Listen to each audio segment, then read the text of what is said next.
পড়ছিলাম দুজনে কলমে সানা শেখ। পর্ব সংখ্যা 4। সকালে বাড়ির কারো সঙ্গে খাবার না খেলেও দুপুরের খাবার ডাইনিং টেবিলে বসেই খেতে হয়েছে সাইয়ারাকে। জাওয়াদের বাম পাশের চেয়ারে বসেই খেয়েছে সে। খাবার খাওয়ার সময় বারবার গলায় খাবার আটকে যাচ্ছিল তার। দম বন্ধ লাগছিল। ইচ্ছে করছিল সব ছুঁড়ে ফেলে বাড়ি থেকে বেরিয়ে যেতে।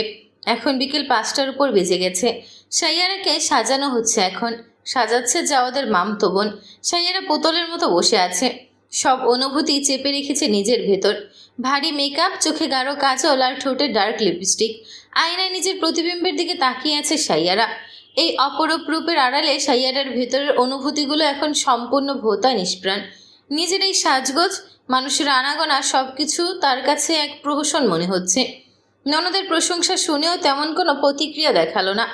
জাওয়াদের ভারী গলার খাকারি শুনে দরজার দিকে তাকালো সবাই। হুইল চেয়ারে বসে আছে সে। সব সময়ের মতন পরনে কালো ট্রাউজার আর টি শার্ট। চুলগুলো আগের মতোই যত্ন নিয়ে আঁচড়ানো। মুখে সেই পরিচিত গাম্ভীর্য। রুমে ঢুকেই জাওয়াদের চোখ জোরে স্থির হলো সাইয়ারার ওপর। মুহূর্তের জন্য থমকে গেল সে। মাত্র কয়েক সেকেন্ড। গাঢ় খয়েরি রঙের জামদানি পরনে এই রূপবতী রমণীকে দেখে জাওয়াদের বুকের ভেতর যেন তোলপাড় শুরু হলো। তার ভেতরের এই মারাত্মক ওলট পালট, এই তীব্র প্রতিক্রিয়া বাইরের কেউ টের পেল না বোধ হয়। জাওয়াদ নিজের দৃষ্টির উপর জোরপূর্বক নিয়ন্ত্রণ এনে নিজেকে সামলে নিল। সায়ারের দিকে আর দ্বিতীয়বার তাকালো না। হুইল চেয়ার ঘুরিয়ে চলে গেল ওয়ার্ড্রোবের সামনে। জাওয়াদের দৃষ্টি মাত্র কয়েক সেকেন্ড স্থায়ী ছিল। কেউ বুঝতে পারেনি সেই কয়েক সেকেন্ডে তার চোখে কি ছিল, কিন্তু সাইয়ারা, ওই কয়েক সেকেন্ডের চাউনিতেই সাইয়ারের বুকে কাঁপন উঠে গেছে। জাওয়াদ রুমে চলে আসায় সবাই সুরসুর করে বেরিয়ে গেল রুম থেকে। জাওয়াদ হুইল চেয়ার ঘুরিয়ে ওয়াশরুমে যাওয়ার আগে সাইয়ারার দিকে না তাকিয়ে কর্কশ গলায় বলল, এমন সংসেজে ঢং করার কি দরকার? কথাটা বলে জাওয়াদ ওয়াশরুমে ঢুকে দরজা আটকে দিল। সাইয়ারা 2 হাতে শাড়ি খামচে ধরল শক্ত করে। রাগে অগ্নিশর্মা হয়ে তাকিয়ে রইল ওয়াশরুমের দরজার দিকে। সেই সং ইচ্ছে করে সেজেছে। দুপুরে তাকে সাজতে বলা হয়েছিল, সে সাজেনি বলে কথাও শুনেছে। এখন জোর করে সাজলো। আর এই অহংকারী অসভ্য ঠকবাজ লোক কিনা বলছে সে সং সেজে ঢং করছে। সং না হয় সেজেছে, ঢং কোথায় করলো? সাইয়ারা ইচ্ছে করছে নিজের মাথার চুল টেনে ছিঁড়ে ফেলতে। রাগে তার কান্না পেয়ে গেল। চোখে পানি জমলো। জোরে জোরে শ্বাস নিতে নিতে বিছানায় এসে বসে পড়লো ধপ করে। জাওয়াদ ওয়াশরুম থেকে বেরিয়ে সাইয়ারাকে রুমে দেখল না। ড্রেসিং টেবিলের সামনে এসে দাঁড়ালো তার হুইল চেয়ার। চুলগুলো আবারও আঁচড়ে নিল। টি শার্ট খোলার সময় কিছুটা এলোমেলো হয়ে গিয়েছিল। গায়ে পারফিউম দিল, তারপর হুইল চেয়ার নিয়ে ওয়ার্ড্রোবের কাছে এলো। আবার মেঝেতে পা রেখে হুইল চেয়ার থেকে উঠে দাঁড়ালো। ওয়ার্ড্রোব খুলে ভেতর থেকে একটা সাদা শার্ট বের করলো। তারপর আবার বসে পড়লো হুইল চেয়ারে। অন্য দিনের তুলনায় আজ সে ব্যতিক্রম কালারের শার্ট পরবে। তার বেশিরভাগ শার্ট, টি শার্ট আর প্যান্ট কালো রঙের। হাতে কোনো কয়েকটা শার্ট আর টি শার্ট আছে যেগুলো সাদা। আজ কালো ফর্মাল প্যান্টের সঙ্গে সাদা ফর্মাল শার্ট পরবে। শার্ট পরে হাতা কোনোই পর্যন্ত গুটিয়ে নিল। আবার উঠে দাঁড়িয়ে ইন করলো শার্ট। পুনরায় বসে পড়লো। তারপরে ঘড়ি পরলো হাতে। সানগ্লাস পরার প্রয়োজন বোধ করলো না। পুরোপুরি তৈরি হয়ে আয়নার দিকে তাকালো জাওয়াদ। সে কতদিন পর এভাবে তৈরি হয়েছে মনে পড়ছে না। বিয়েতে রাজি ছিল না সে, তাই বিয়ে করতে যাওয়ার সময় ফিটফাট হয়ে যাওয়ার ইচ্ছে তার হয়নি। গোসল করার পর যা পরেছিল সেসব পরেই চলে গিয়েছিল বিয়ে করতে।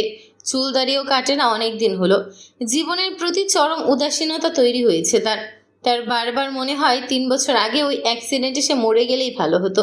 এভাবে বেঁচে থাকতে আর ভালো লাগছে না। নিজের ভালোবাসার মানুষকে সে কোনোদিন ঘৃণা করতে পারবে না, আবার মেনেও নিতে পারছে না। চোখ জোড়া বন্ধ করে জোরে শ্বাস টেনে নিল জাওয়াদ। মনে পড়ল তার আর সাইয়ারার প্রথম বিয়ের কথা। সেদিন যখন দাদা মুখে শুনল তার আর সাইয়ারের বিয়ে হবে, কথাটা শোনার পর তার বুকের ভেতর কি হচ্ছিল সে কাউকে বোঝাতে পারবে না কোনোদিন। সে কোনো কিছু ভাবতেই পারছিল না তখন। বারবার শুধু সাইয়ারা আর নিজের পরিবারকে দেখছিল। তারপর যখন সিদ্ধান্ত হলো সেদিন তাদের বিয়ে হবে, তার হার্টবিট তখন ঝড়ের বেগে ছুটতে শুরু করেছিল। উপরে উপরে সে নিজেকে যতটাই স্বাভাবিক দেখানোর চেষ্টা করুক না কেন, সেই একমাত্র জানতো তখন তার ভেতরে কি শুরু হয়েছিল। সে বিশ্বাসই করতে পারছিল না যে এই পুতুলের মতো দেখতে মেয়েটা সত্যিই তার বউ হবে। সাইয়ারা ছোট থাকলেও সে তো বড় ছিল। সব রকম অনুভূতি তার মধ্যে জন্মেছিল। সাইয়ারাকে সে চাচাতো বোন হিসেবেই আদর করত, ভালোবাসত। নিজের আপন চাচাতো বোনের চেয়েও সাইয়ারার প্রতি তার টান ভালোবাসা ছিল অনেক বেশি, সীমাহীন। সাইয়ারা তার বউ হবে এমন চিন্তাভাবনা সে কোনোদিন করেনি। তাই হয়তো সেদিন দুজনের বিয়ের কথা শোনার পর সে অমন হয়ে গিয়েছিল। তাকে যখন জিজ্ঞেস করা হলো সে সাইয়ারাকে বিয়ে করবে কিনা, তখন সে সাইয়ারাকে নিয়েই ভাবছিল সাইয়ারার সঙ্গে তার ভবিষ্যৎ। গোসল করতে আসার পর রুমে এসে আধা ঘন্টার সময় ধরে শুধু নিচে ছিল সে খুশিতে আত্মহারা হয়ে। সাইয়ারা তার বউ হবে, সারা জীবন তার সঙ্গে থাকবে, তাদের দুজনের সুন্দর একটা ভবিষ্যৎ হবে। গোসল করার পর একদম নতুন একটা পাঞ্জাবি পরেছিল সে। ছোট দাদার বাড়িতে এসে জামা পরা সাইয়ারাকে দেখে সে সাইয়ারাকে শাড়ি পরতে বলেছিল। সাইয়ারা শাড়ি পরে যখন তার সামনে এলো তখন তার মনে হচ্ছিল সাইয়ারা যেন শাড়ি পরে অনেকটা বড় হয়ে গেছে। সেদিন সাইয়ারাকে শাড়ি পরা অবস্থায় দেখে তার চাচাতো বোনকে দেখার অনুভূতি হয়নি, অনুভূতি হয়েছিল বউকে দেখার।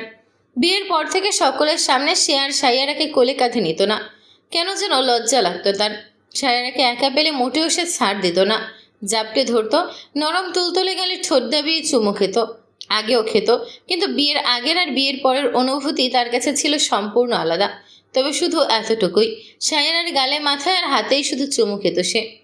বিয়ের পর সাইয়ারার মধ্যে কোনো পরিবর্তন হয়নি। সে ছোট মানুষ, অত কিছু বুঝতো নাকি। সে জানতো জাওয়াত ভাইয়া তার বড় হলে তারা একসঙ্গে ঘুমাবে। সে প্রতিদিন জাওয়াতকে জিজ্ঞেস করতো, ভাইয়া আমি কবে বড় হব, কবে থেকে আমরা একসঙ্গে ঘুমাবো। সাইয়ারার বয়স তখন 10 বছর হলেও বুদ্ধির দিক থেকে সে আরও ছোট ছিল, হাইট আর ওয়েটও কম ছিল। এ বাড়ি থেকে ও বাড়ি সে নিজে পায়ে হেঁটে যেতে আসতে চাইতো না। জাওয়াতকে বলতো কোলে তুলে নয়তো কাঁধে তুলে নিয়ে যেতে, আবার নিয়ে আসতে। জাওয়াত দুষ্টামি করে রাজি না হলে সাইয়ারা জেদ ধরে দাঁড়িয়ে থাকতো। আগে থেকেই সে এমন করতো। যখন আরও ছোট ছিল তখন কোলে না নিলে তো মাটিতে বসে পড়তো, নয়তো গড়াগড়িয়ে দিত। অনেক সময় পা নয়তো কোমর জড়িয়ে ধরে ঝুলে থাকতো। কি মধুর সময় না তখন কেটেছে দুজনের। ছোট ভাইয়ের ডাকে যেন ধ্যান ভাঙল জাওয়াদের। সে কিছুটা হকচকিয়ে তাকালো জাবিনের দিকে। জাবিন বলল, হয়নি তোমার? হয়েছে, চলো তাহলে। যা, আসছি। জাবিন বেরিয়ে গেল রুম থেকে। জাওয়াত নিজের ফোনটা হাতে নিয়ে বের হলো রুম থেকে। তার হুইল চেয়ার দুটো, একটা সাধারণ হুইল চেয়ার আর একটা ইলেকট্রিক। গতকাল জেদের ঠেলায় সে সাধারণ হুইল চেয়ারে বসে বিয়ে করতে গিয়েছিল। রাত 8টা বাজতেই সারোয়ার শিকদার সাইয়ারা আর জাওয়াতকে নিয়ে নিজের বাড়িতে যেতে চাইলেন। উনি 2 ছেলেকে নিয়ে এই বাড়িতে এসেছেন 6টার সময়। খাওয়া দাওয়া হয়ে গেছে সকলের। সাইয়ারার দৃষ্টি নিচের দিকে স্থির রেখেই শক্ত কণ্ঠ বলল, আমি কোথাও যাব না। সবাই অবাক হলো তার এমন কোথায়। জাওয়াত সরু চোখে তাকিয়ে রইল তার নত মুখের দিকে। সারোয়ার শিকদার স্পষ্ট বুঝতে পারছেন মেয়ে তার উপর রেগে তার বাড়িতে যেতে চাইছে না। মেয়ের এই রাগ স্বাভাবিক, তিনি মেয়ের সঙ্গে অন্যায় করেছেন। মেয়ে যেদিন পুরো সত্যিটা জানতে পারবে সেদিন থেকে হয়তো তার চেহারাই আর দেখতে চাইবে না। তবে সব কিছুর জন্য নিজেকে প্রস্তুত করে নিয়েছেন তিনি। হোসনিয়ারা সাইয়ারার দিকে তাকিয়ে বলেন, যাবি না কেন? সাইয়ারা মাথা নিচু রেখেই বলে, যাব না। কেন যাবি না সেটা তো বলবি। আমার ইচ্ছে করছে না তাই আমি যাব না। সবাই তাকিয়ে রইল তার দিকে। সারোয়ার শিকদার বলেন, আজকে গিয়ে তো আবার আগামীকালে চলে আসবি। সাইয়ার এবার মুখ তুলে তাকালো বাবার মুখের দিকে। সে এখন পর্যন্ত বাবার সঙ্গে একটা কথাও বলেনি। সারোয়ার শিকদার যখন এ বাড়িতে এলেন তখন সাইয়ারা বাবার দিকে তাকিয়েছিল অনেকক্ষণ। সারোয়ার শিকদার ভালো মন্দ জিজ্ঞেস করলেও সাইয়ারা উত্তর দেয়নি। তখন সারোয়ার শিকদারের মুখটা কালো হয়ে গিয়েছিল। 2 ভাইয়ের সঙ্গে টুকটাক কথা বলেছে শুধু। সাইয়ারা জেদ ধরে বলল, আমি আর কোনোদিন যাব না তোমার বাড়িতে। শমিউল শিকদার স্ত্রী নাহার বেগম বললেন, বাপের বাড়িতে না যেয়ে থাকতে পারবি? খালি খালি জিদ না দেখায় যা ঘুরে আয়। থাকতে পারবো না কেন? অবশ্যই পারবো, আমি যাব না ওই বাড়িতে। শেষ পর্যন্ত সাইয়ারের জেদ টিকল না। বাবার অসহায় চোখ মুখ আর নিচু মাথা দেখে রাজি হতে হয়েছে তাকে। আর একটা কারণ আছে, গিয়ে তার বইপত্রগুলো নিয়ে আসবে। বাড়িতে পৌঁছানোর পর মায়ের সঙ্গে কোনো কথা বলল না সাইয়ারা। ও বাড়িতে যাও 2-1 আত্মীয় ছিল, এ বাড়িতে তাও নেই। জাওয়াতকে নিয়ে নিজের রুমে চলে এলো। ফ্যান চালিয়ে দিয়ে গয়নাগুলো খুলে রাখলো। ওয়ার্ড্রোব থেকে সুতির জামা কাপড় বের করে ওয়াশরুমে প্রবেশ করলো। এই ভারী শাড়ি গহনা পরে থাকতে আর ভালো লাগছে না। চেঞ্জ করে হাত মুখ ধুয়ে ওয়াশরুম থেকে বেরিয়ে দেখলো জায়েদের গায়ে শার্ট, জুতা মোজা খুলে বসে আছে। সাইয়ারা বের হতেই তার দিকে তাকিয়ে গুরুগম্ভীর গলায় বলল, আমার টি শার্ট আর ট্রাউজার বের করে দে। সাইয়ারা হাতের শাড়ি ব্লাউজ রেখে সুটকেসটা থেকে জাওয়াদের টি শার্ট আর শার্ট ট্রাউজার বের করে দিল। তারপর ড্রেসিং টেবিলের সামনে দাঁড়ালো চুল আঁচড়ানোর জন্য। চুলের ক্লিপ খুলতে খুলতে স্মরণ হলো সেই দিনের কথা, যেদিন পড়াশোনার জন্য যাওয়ার দেশের বাইরে চলে গেল। সকলের সঙ্গে সেও গিয়েছিল এয়ারপোর্টে। আগের দিন থেকেই যাওয়া মনমরা হয়েছিল। ফ্লাইটের দিন চোখ মুছতে মুছতে বাড়ি থেকে বের হলো। গাড়িতে পুরোটা রাস্তা তাকে কোলে নিয়ে বসেছিল। তাকে বারবার বলছিল ঠিক মতন পড়াশোনা করতে, ছেলেদের সাথে না মিশতে। কোনো মেয়ে বন্ধুর সঙ্গেও যেন কখনো ঘুরতে না যায়। ইমিগ্রেশনের জন্য জাওয়াদ এগোতেই সে যখন ছোটাছুটি করে যাচ্ছিল জাওয়াদকে আটকানোর জন্য, তখন জাওয়াদের ঝাপসা চোখে দূর থেকে তাকিয়েছিল তার দিকে। স্বামী চলে যাচ্ছে এই জন্য সে কাঁদেনি সেদিন, কেঁদেছিল তার ভাই, তার বেস্ট ফ্রেন্ড, তার ছোটবেলার সঙ্গী চলে যাচ্ছে বলে। সে হাওমাও করে কাঁদতে কাঁদতে বারবার বলছিল, ভাইয়া তুমি যেও না, আব্বা আমাকে ছাড়ো, আমি ভাইয়ার কাছে যাব। সেদিন তার বাবা তাকে ছাড়েনি, জাওয়াদও ফিরে আসেনি। গাড়িতে বসে কাঁদতে কাঁদতে সে বমি করে দিয়েছিল। বড় ভাই চলে যাওয়ায় জাবিন অনেক কেঁদেছিল সেদিন। বাড়ির প্রত্যেকটা মানুষ কেঁদেছিল সেদিন। যদি জাওয়াদ দেশের বাইরেই না যেত তবে তাদের দুজনের গল্পটা আজ অন্যরকম হতো। রাতের খাবার খাওয়ার জন্য সোহাগ ডাকতে এলো দুজনকে। সাইয়ারা ভাইয়ের দিকে তাকিয়ে জানালো সে খাবে না, রাতে খেয়েই এসেছে, খিদে পায়নি তার। জাওয়াদও গম্ভীর গলায় জানালো সেও খাবে না। সোহান কতক্ষণ ডাকাডাকি করে চলে গেল দরজার সামনে থেকে। সোহানের বয়স 15, সায়েমের 13। সাইয়ারা ছোটবেলায় যতটা শান্ত আর ছটফটে ছিল তার ছোট ভাই দুটো ততটাই শান্ত। দুজন খেতে না যাওয়ায় রোকেয়া বেগম এসেছিলেন ডাকতে।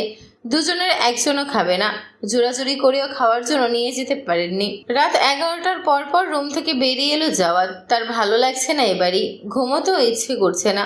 ড্রয়িং রুমে ম্লান হলদে আলো জ্বলছে।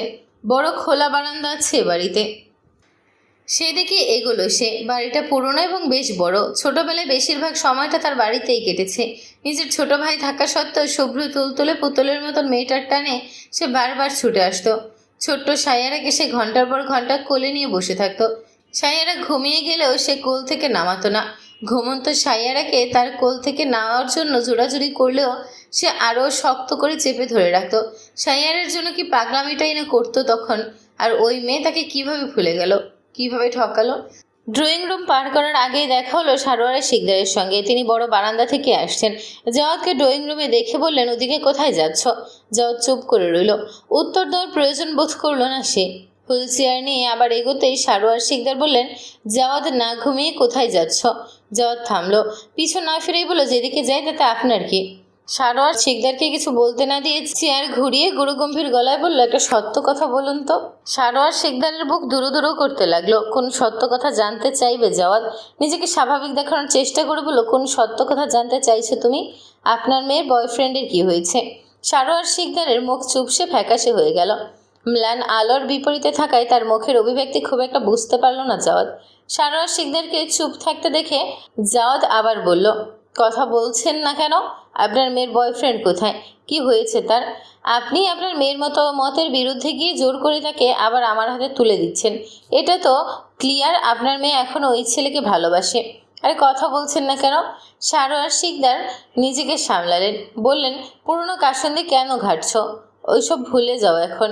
কেন ভুলবো? আস্তে কথা বলো। কেন বলবো আস্তে? কেনই বা ভুলবো? সে এখন ওই ছেলেকে ভালোবাসে, তাই না?